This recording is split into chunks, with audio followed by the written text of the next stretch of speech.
I have a personal commitment in front of you all and also to my family and to God and also to the memory of my Lola for striving to uplift my fellow countrymen in whatever I do. And that's how I keep his memory alive.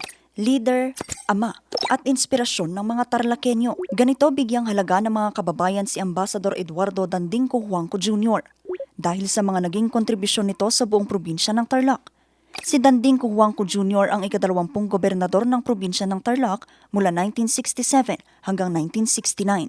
Sa kanyang pamumuno, isinulong niyang programang edukasyon, agrikultura at negosyo dahilan para umusbong ang Tarlac. Dahil sa kontribusyon nito sa probinsya sa bisa ng Republic Act No. 11729, ang araw na June 10, itinalaga bilang Dandingco Huangco Day.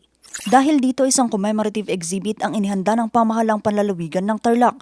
Dito makikita ang mga personal na gamit ni Dandingco Huangco, kabilang ang kanyang mga damit, larawan at iba pa na sumasalamin sa kanyang paglalakbay bilang leader at lingkod bayan.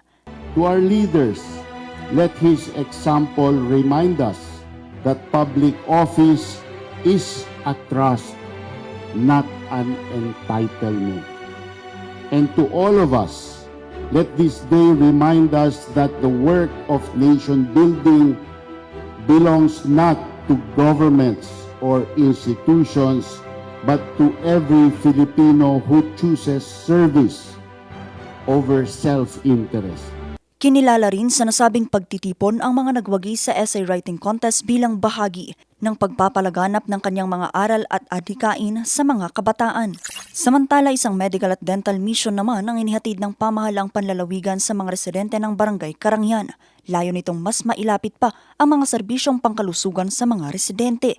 Personal ding dinaluhan ni Tarlac City Mayor Susan Yap ang programa bilang pagpapakita ng suporta sa mga inisyatibang nakatuon sa kalusugan at kapakanan ng mga mamamayan. May mga bagay rin tayong dapat pagpundahan. Lindol, init, dengue, police, and disasters. Bukod sa dental consultation, ang mga residente nakatanggap din ng mga gamot, laboratory services at x-ray examination.